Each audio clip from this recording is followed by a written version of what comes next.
When you can't make it to City Hall or the school board meetings, local journalists from the Brainerd Dispatch will be there to report the facts and get your questions answered. Local news works for you. Stay up to date at BrainerdDispatch.com.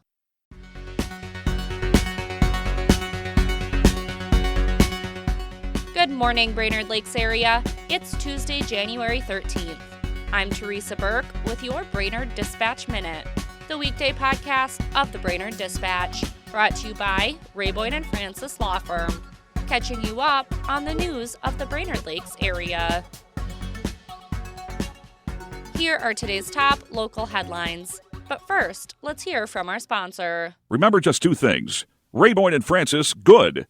Insurance companies, bad. Boyd & Francis gets it done. 828-9211. The Brainerd School Board does not have a new chair for 2026 after 2 votes resulted in a tie.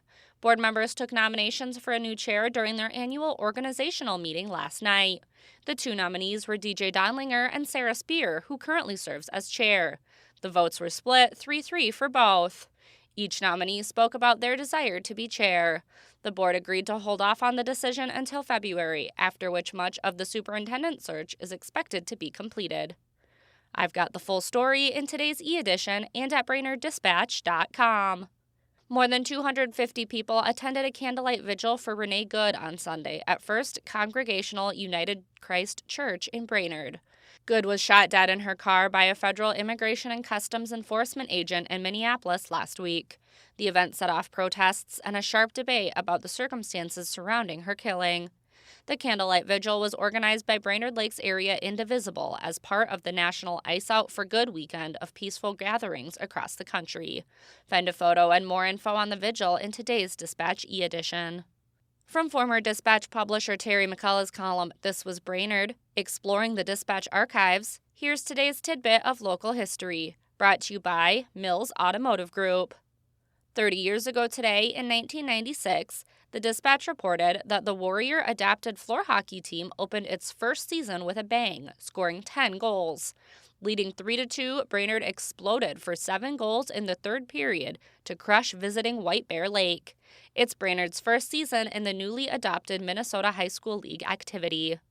For a daily dose of This Was Brainerd, visit BrainerdDispatch.com or find McCullough's column in the newspaper or e-edition.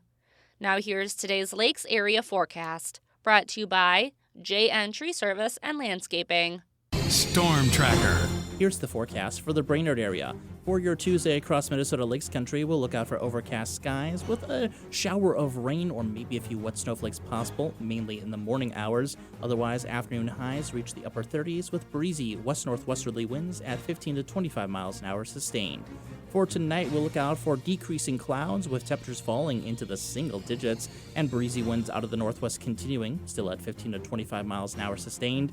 Sunshine returns on your Wednesday with much lighter winds, but much colder temperatures as well, back into the mid-teens for highs. Clouds start to gradually return Wednesday night then, ahead of snow and wind returning on Thursday. I'm Storm Tracker meteorologist Robert Daly. Thanks to Mills Automotive Group, Boyd & Francis Law Firm, and JN Tree Service and Landscaping for their support. And thank you for listening to the Brainerd Dispatch Minute. For more news throughout the day and for information on becoming a subscriber, visit BrainerdDispatch.com. Have a great day, and we'll catch you tomorrow.